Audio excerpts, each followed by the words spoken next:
In 2006, my friends Rabbi David Young and Cantor Natalie Young were expecting their second child.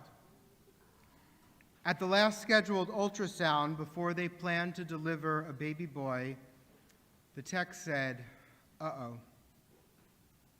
They learned that the baby that Natalie hoped to deliver was brain dead and could not survive outside the womb.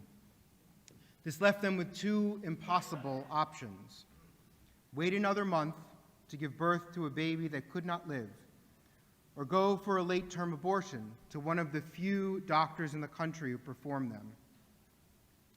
To get into the clinic in Wichita, Kansas, they needed to go past protesters who either did not understand or did not care, or were too blind to the tragedy of their situation.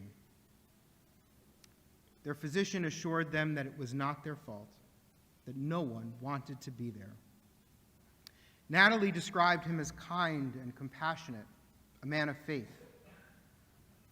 After the abortion, David recalled, while we both felt a sense of loss, we also felt a sense of gratitude that we could allow our son to rest in peace and not to have to struggle. Reflecting back on it later, David said, "There was nothing about the experience that would fit on a picket sign or a political campaign slogan. It was way too complicated for that. And every single person has their own unique story, just like ours." 3 years later, their physician, Dr. George Tiller, a man so deeply needed by so many people in pain, was murdered at his church because of the important work that he did. Abortion is a Jewish issue. It is a Jewish issue first and foremost because Jews get pregnant and need reproductive care. It is a Jewish issue because Jews get abortions. It is a Jewish issue because Jews have created ethical systems and legal structures concerning women and fetuses for thousands of years. And it is a Jewish issue because abortion intersects with dozens of other issues and ethical questions that are essential to who we are as Jews. Abortion care is about gender equity, agency, autonomy, family, healthcare, and religious values. Abortion is a Jewish issue because we Jews have diverse political interests and sometimes choose candidates where some interests align with ours, but not on abortion. In other words, abortion is directly or tangentially related to vital questions that have ramifications for us as Americans and for us as Jews, issues that our tradition discusses and debates, issues that touch on values and perspectives passed to us from our parents and our grandparents. So I stand here today not as a Democrat or a progressive or a reproductive rights activist. I stand here today as a Jew. Perhaps it goes without saying, but is so important to acknowledge, abortion is a fraught issue. In our country, 35% of people believe that abortion should be available in all circumstances. 13% think that it should always be forbidden. But 50% think that it should be legal in certain circumstances, and the range of views within that group is vast. Abortion is fraught because while some people want to end pregnancies, other people are desperately seeking to get pregnant. Abortion is fraught because any one of us who have been blessed with children know the hopes and dreams that we experience and foster during pregnancy, that we invest in that fetus. The Jewish community has always been pro-natalist, has always sought to encourage pregnancy and babies. This would seem to counter a pro-choice perspective. All of these tensions are real, and all of them make this fraught.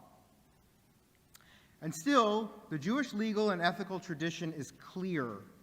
People have the right to an abortion. It is important for us to understand the outlines of our laws and ethics around this issue.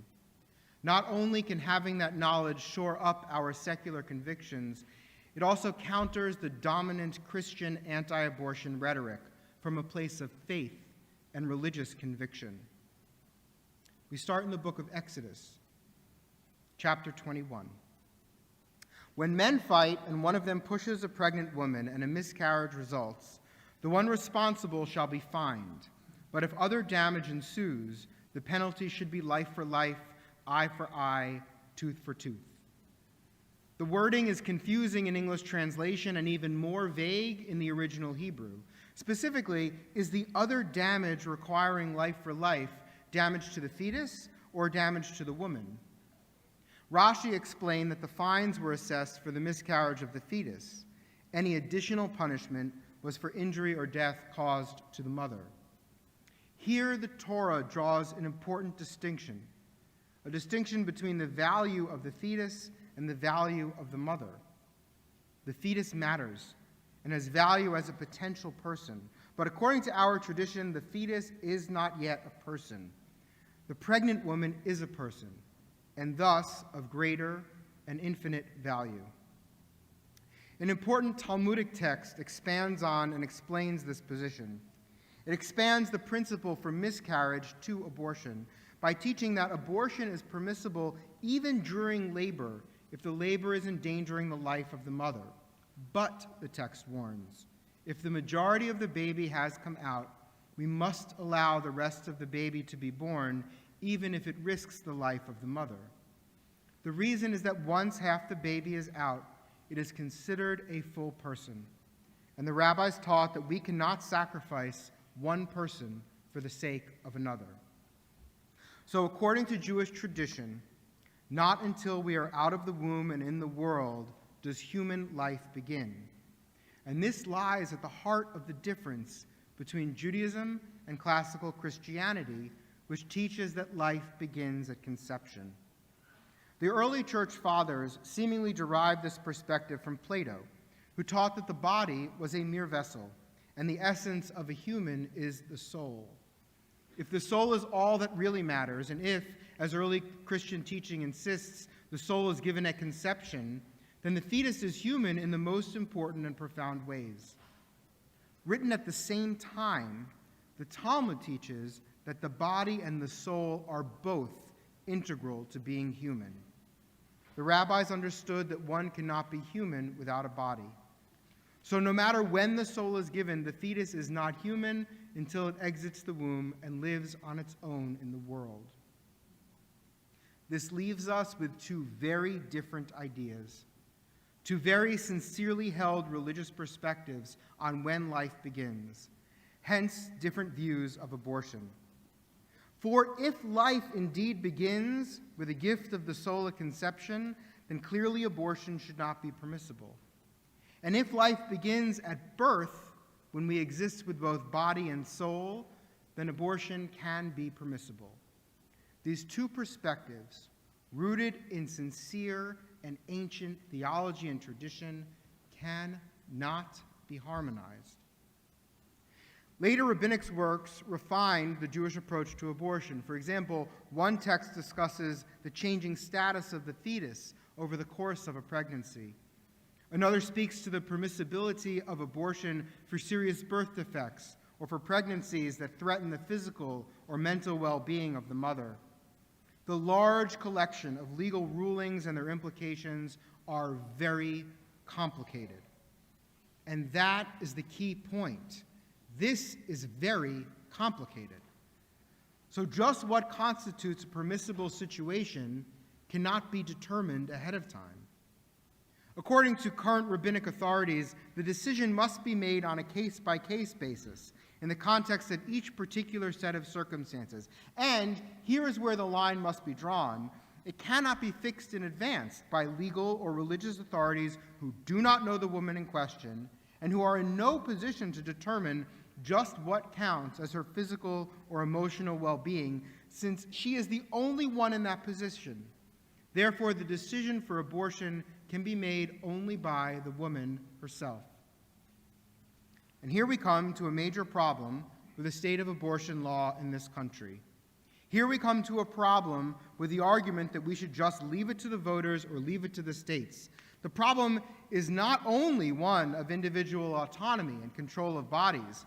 That's problem enough. The problem is also one of religious liberty. Jewish law does not forbid abortion. Jewish law requires abortion in cases where the mother's life is in danger. Jewish law permits abortion for a wide range of reasons that can only be determined on a case-by-case basis. Any law restricting abortion therefore restricts our freedom to exercise our religion in the context of an intensely personal and intimate matter. The way that we practice our religion around abortion goes back through thousands, literally thousands of years of serious theological and legal and ethical debate and reasoning. In the end, the Jewish position on abortion is rooted in the idea that people become people when they are born, and therefore, until that moment, we preference the life and well-being of the mother over that of the fetus. This plainly contrasts with the classical Christian understanding. And so to impose their understanding on us profoundly burdens our ability to live according to our religion. And if that doesn't violate the establishment and free exercise clauses of the Constitution, then I don't know what does. Several religious groups have already filed lawsuits against state-level anti-abortion measures on religious grounds. I really hope that at least one of these makes it to the Supreme Court, and I cannot wait to see what happens. This newly constituted court seems to side with so-called religious liberty every time. Prayers at public school, football games, funding for religious schools in Maine, allowing a cake shop to refuse service to a gay couple, to name just a few. The court claims that they have ruled for Christian practice over and over again because they truly believe in free exercise of religion. Will they do the same when we get there with our claim? Will they rule for us when we explain a different theological understanding of personhood, an idea that cuts across Jewish denominations, from humanist to orthodox? Will they rule for us when the result of our sincerely held, well-documented beliefs means that Jews are allowed to have an abortion? I sure hope so. For anything else would establish Christian theology as the law of the land and lay bare a sickening hypocrisy, while simultaneously allowing states to strip everyone who can get pregnant of their bodily autonomy. I'm skeptical. Fear of hypocrisy at the Supreme Court is not the only hypocrisy that we need to contend with now that Roe has fallen. Many of the people who advocated for the overturn of Roe, the people who successfully worked for a generation to change the court, the people who sanctimoniously preach about the value of life, promote other policies that will make life for all of these new babies and their families much harder. 73% of people who get an abortion do so because they say they cannot afford to raise a child. David Gushee, a prominent pro-life evangelical activist, had noted this hypocrisy himself, saying, "A society that would roll back access to abortion should not simultaneously weaken the social supports that would help make carrying a child thinkable." Gushee then points to many services that pregnant people and new babies need in order to thrive: healthcare, nutrition, education, childcare, and in some cases, supplemental income. Don't want to do it through government programs? Fine, fund it through private charity. We can argue about that another time. But in either case, resources will be needed to help with forced pregnancies and the children resulting from forced pregnancies. And don't start with me about promiscuity. Don't tell me, well, she shouldn't have had sex in the first place and then she won't get pregnant. People who can get pregnant deserve bodily autonomy, period. There are myriad ways to help people develop a moral, healthy, and safe sexuality. But having states block abortion as a way to control sexuality denies bodily autonomy and the reality of the world that we live in. All of us can better engage with this important issue. We can engage with it more holistically if we shift how we talk about abortion rights. Jewish tradition and American jurisprudence have always used a justification framework. A justification framework assumes that abortion is generally bad and only permissible if someone can provide an acceptable justification for terminating a pregnancy. If people cannot provide that justification, then they cannot get an abortion. And that means forced pregnancy. It also means that what society considers a valid justification can change at any time, as we have seen in several states in the last few months. This does several things. It further disempowers people who can become pregnant by leaving their fate in the hands of lawmakers who cannot possibly know the unique circumstances or religious convictions. It also perpetuates a stigma around abortion of any kind, including the kind that my dear friends had. Any reason for it. On the other side of the same coin, when we advocate for access to abortion, we can find ourselves sounding like accidental eugenicists. For over a century, well-meaning people with privilege have advocated for abortion rights by arguing that it needs to be available for people who cannot afford to raise children. This is often the reason that people choose abortion. Yet history shows that advocacy for abortion access, especially in the early 20th century, was largely motivated by the desire to shape our country's demographics.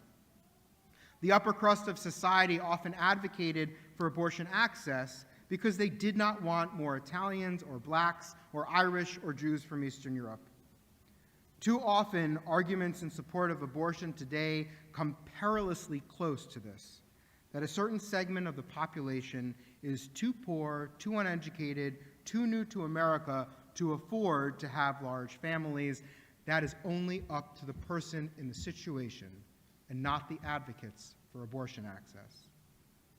We need to make sure that our advocacy for abortion access focuses on individual bodily autonomy and religious freedom and does not come across as a desire to shape the look of our country.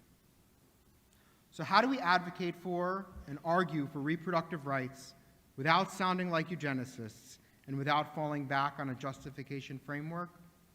Dr. Michal Raucher, undergraduate studies director of Jewish Studies at Rutgers University, suggests that we expand the conversation, that we go beyond abortion to health care and then beyond health care to reproductive justice. Our tradition has always celebrated our children. We can also celebrate our families, families of every shape and size, families that we plan according to the endless variety of factors that make up a life. We can recognize, Rauscher says, that everybody has the right to have children, the right not to have children, the right to raise their children in a healthy and safe environment, and may need support for raising them. And we need to be able to contain all of that within our Jewish advocacy work for abortion access, for families, for anyone who can become pregnant, and all of those who love them. We have the chazak, the strength, to make this vision a reality. We have the moral and ethical depth. We can navigate this complex issue in ways that hold those trying to conceive, those who are pregnant, those with newborns, and those who need to end a pregnancy. We can see and honor each person and each situation, the wondrous complexity and variety of human experience.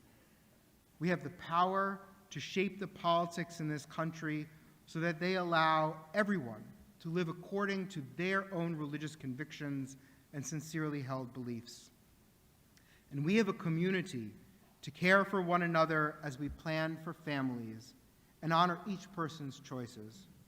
In this way, we will use our chazak, our strength and compassion and love, to stand by those who can become pregnant and any choices that they make. Ken Yehi Ratzon. May this be God's will.